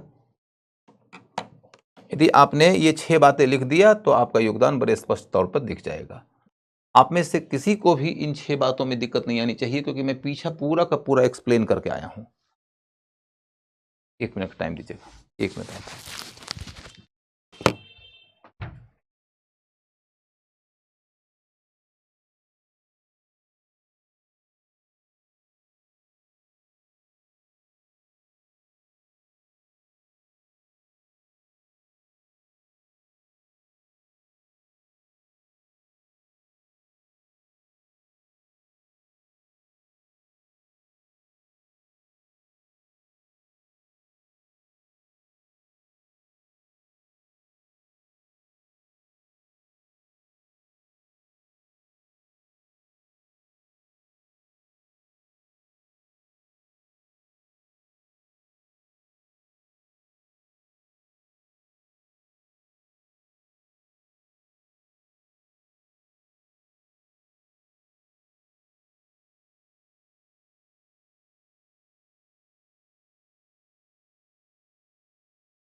चलिए अब हम लोग पढ़ते हैं अगला टॉपिक, और अगला टॉपिक है विवेकानंद।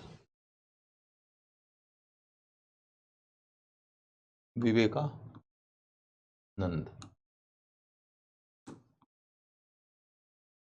विवेकानंद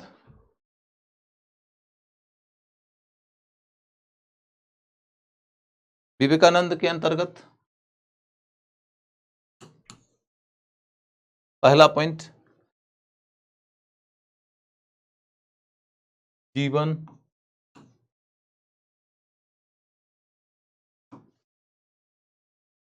साहित्य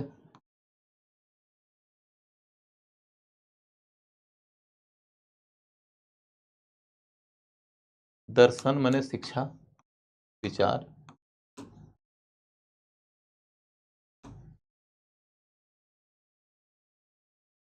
यही तीन बातें हैं जिसका कि अध्ययन करना है। तो 19वीं सदी का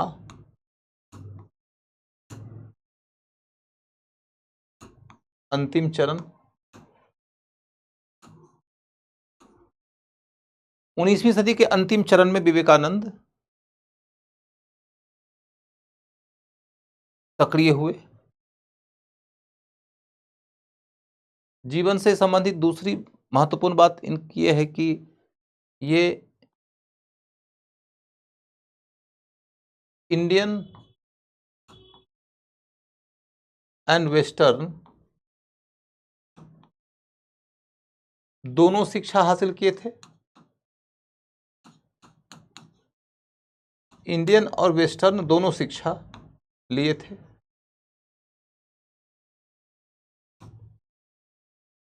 दयानंद गुरु आश्रम में पढ़े थे और संस्कृत शिक्षा के रास्ते आगे बढ़े थे। ये पहले अंग्रेजों के कॉलेज में पढ़े हैं और पूरी दुनिया का जो उस समय का प्रबोधन से संबंधित विचार है, जो यूरोपीय विचारधाराएं हैं, सब पढ़े थे, सारे विचारकों को पढ़े थे। इंडियन एंड वेस्टर्न दोनों एजुकेशन लिए थे।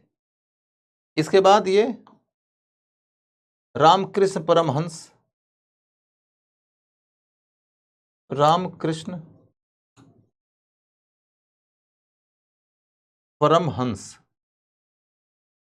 का शिष्य हो गए। रामकृष्ण परमहंस का शिष्य हो गए।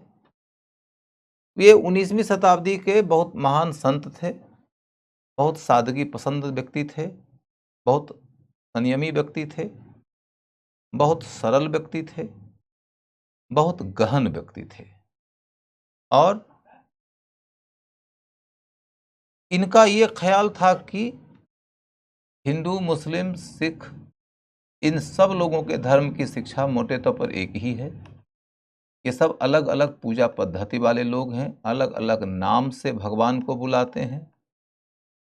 यदि गहराई से देखोगे तो इनमें व्यापक स्तर की समानता नजर आएगी। यदि तुम हिंदू हो तो जल बुलाते हो, मुस्लिम हो तो आप बुलाते हो, और ईसाई हो तो वाटर बुलाते हो, लेकिन तीनों एक ही है। और फिर ये कहते हैं कि तुमने यदि सच्चे अर्थों में धार्मिक जीवन जीना तय किया है तो तुम्हें प्रकृति से, समस्त जीवों से, मानव से प्रेम करना चाहिए, उनकी सेवा करना चाहिए, उनके दुख को अपना दुख मानकर उनके लिए दुख सहने को तैयार हो जाओ, तो यही सुख की प्राप्ति का सबसे श्रेष्ठ रास्ता है। और यदि तुमने ऐसा रास्ता चुना तो तुम्हारे अंदर से, तुम्हारी आत्मा से आनंद का संगीत जो निकलेगा वो तुमको आह्लादित कर देगा, तुमको आह्लादित कर देगा। तो कुल मिलाकर कहानी यह है कि कुल मिलाकर कहानी यह है कि विवेकानंद इसी रामकृष्ण परमहंस के हंस थे, यानी रामकृष्ण परमहंस के शिष्य थे। एक दूसरी बात जो रामकृष्ण परमहंस की है बड़ी उल्लेखनीय, वो ये कि जब विवेकानंद रामकृष्ण परमहंस के साथ रहने लगे थे उनके आश्रम में, एक तरीके से मंदिर का कैंपस था, उसी में रहते थे। तो फिर एक दिन रामकृष्ण परमहंस रात में यूं ही बेचैनी का शिकार हुए और बोलने लगे कि नरेंद्र, विवेकानंद का नाम बचपन में नरेंद्र था, नरेंद्र, पूरी दुनिया में मुझे भौतिकता का कोलाहल सुनाई देता है, इसमें आध्यात्म का संचार करना जरूरी है। मैंने भौतिकता का कोलाहल सुनाई देने का मतलब क्या है कि हर आदमी यह कोशिश में लगा हुआ है कि उसको 4 पैसे ज़्यादा मिले, उसको दूसरे से ज़्यादा मिले, उन पैसों से वह भौतिक सुख सुविधा खरीदना चाहता है, भौतिक सुख सुविधा खरीदने के क्रम में वह एक दूसरे से प्रतिस्पर्धा करता है। इस रास्ते संसार में कोई सुखी नहीं हो सकता। इस रास्ते जीने वाला आदमी प्रकृति को नष्ट करेगा, जयमंडल को नष्ट करेगा, सामाजिक ताना बाना को नष्ट करेगा, मानव की तमाम जो मानवीय खूबियां हैं वो खूबियां खत्म हो जाएंगी। इसके जगह पर तुम दुनिया भर में आध्यात्म का प्रचार करो। एक दूसरे दिन की कहानी यह है कि फिर वो बेचैन थे रात में, फिर उनके शिष्य लोग दौड़े, शिष्यों में उन्हें नरेंद्र सबसे पसंद थे। उन्होंने कहा कि नरेंद्र, मुझे चारों तरफ भूख का कोलाहल सुनाई देता है, कुछ ऐसा करो कि लोगों को रोटी भी मिल सके। यहां से देखो तो आपको न सिर्फ रामकृष्ण परमहंस की विचारधारा समझ में आ जाएगी, बल्कि रामकृष्ण परमहंस जिनके गुरु हैं उन विवेकानंद की विचारधारा भी समझ में आ जाएगी। विवेकानंद कहते हैं कि सभी धर्मों के अंदर सत्य है,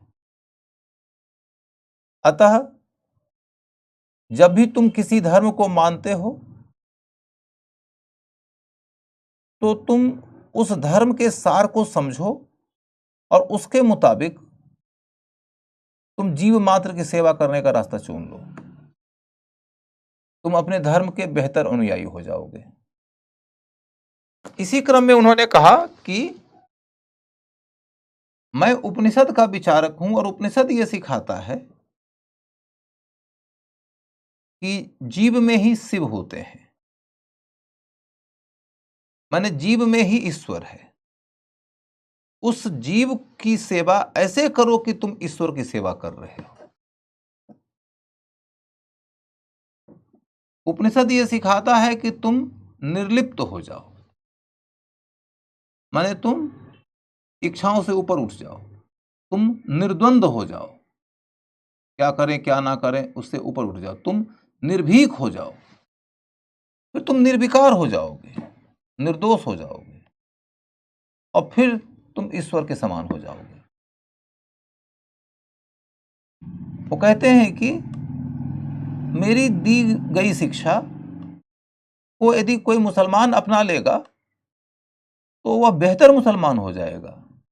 ऐसा नहीं कि उसे हिंदू बनने की जरूरत है, और यदि कोई हिंदू अपना लेगा तो बेहतर हिंदू हो जाएगा, ईसाई अपना लेगा तो बेहतर ईसाई हो जाएगा।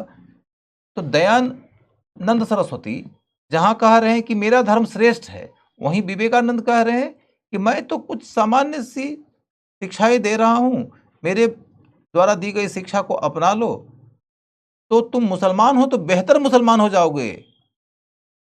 यानी कि तुम्हारा इस्लाम तुमको ऑलरेडी ये सब शिक्षाएं देता है। तुम या तो मेरी बात मान के ये सारी शिक्षाएं अपना लो, या तो तुम अपने धर्म में ही खोज लो, तुम्हें ये शिक्षाएं मिल जाएंगी, तुम बेहतर मुसलमान हो जाओगे, तुम बेहतर ईसाई हो जाओगे, तुम बेहतर हिंदू हो जाओगे। वो धर्मांतरण को गलत मानते हैं, कहते हैं किसी का धर्म गलत नहीं है, धर्मांतरण गलत है।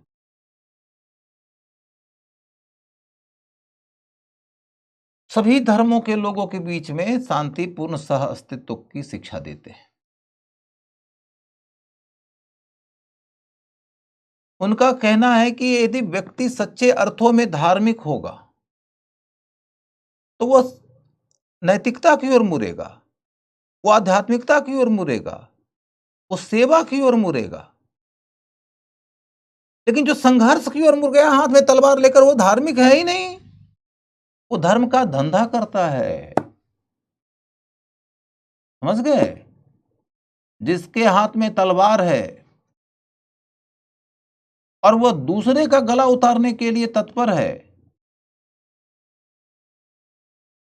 यदि उसने मेरा धर्म स्वीकार नहीं किया तो मैं गला उतार दूंगा, तो वो धर्म थोड़े ना है, वो धर्म का धंधा है।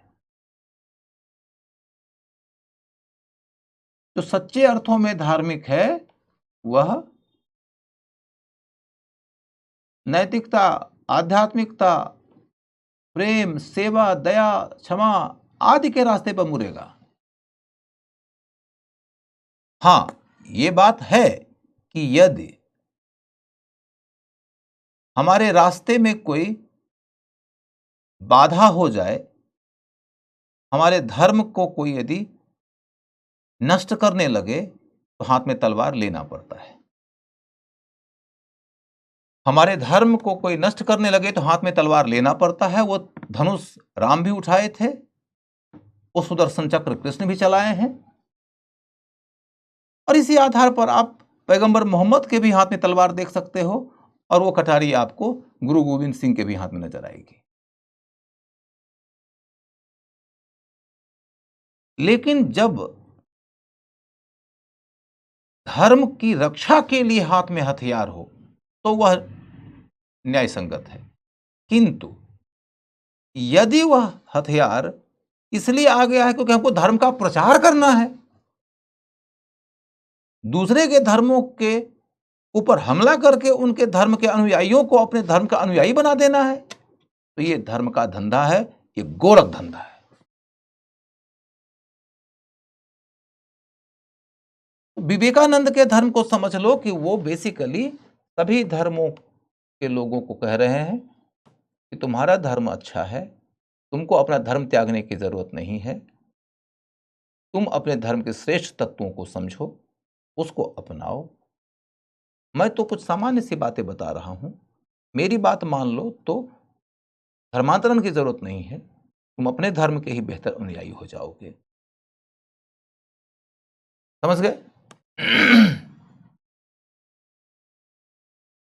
पर सर जीसस क्राइस्ट के हाथ में हथियार नहीं है, तो जीसस क्राइस्ट के हाथ में हथियार नहीं है तो जीसस क्राइस्ट को सूली पर टांग दिया गया था। जीसस क्राइस्ट के हाथ में हथियार नहीं है तो उनके हाथ में हथियार न होने का देखो नतीजा, उनको सूली में टांग दिया गया था। दूसरी बात यह है कि जीसस क्राइस्ट के धर्म को भी यदि सुरक्षित रखना है तो हाथ में हथियार उनके किसी न किसी समर्थक को लेना पड़ेगा, किसी न किसी समर्थक के हाथ में हथियार आ जाएगा। तुम प्राचीन काल के पूरे इतिहास को पढ़ लो, तुमको क्या पता चलता है कि राम अयोध्या के राजा के पुत्र हैं, राम और लक्ष्मण, दो युवराज या कहिए दो राजकुमार हैं, और ऋषि विश्वामित्र आते हैं, कहते हैं कि तारकासुर का बहुत अत्याचार बढ़ गया है, वह यज्ञ को हानि पहुंचाती है, वह धर्म को नुकसान पहुंचाती है, वह साधु संतों को क्षति पहुंचाती है। इन सब की रक्षा करने के लिए हमें राम और लक्ष्मण चाहिए। राम और लक्ष्मण वहां काहे के लिए गए थे? उपदेश देने गए थे, तारकासुर को वैदिक मंत्र सिखाने गए थे। राम और लक्ष्मण योद्धा की तरह गए। काहे को गए थे? धर्म की रक्षा के लिए गए थे। तो धर्म की रक्षा के लिए तो जरूरी है। तो आपको यह समझना है कि विवेकानंद ये कह रहे हैं कि सभी धर्मों के लोगों को अपने धर्म से ही सर्वश्रेष्ठ प्रेरणा मिल जाएगी, धर्मांतरण की जरूरत नहीं है, और मेरे द्वारा दी गई शिक्षा को यदि तुम अपना लोगे तो तुम्हारा धर्म भ्रष्ट नहीं होगा, बल्कि तुम हिंदू हो तो बेहतर हिंदू, मुस्लिम हो तो बेहतर मुस्लिम, ईसाई हो तो बेहतर ईसाई हो जाओगे। ये उनका धार्मिक विचार। दूसरी ओर वो क्या कह रहे हैं?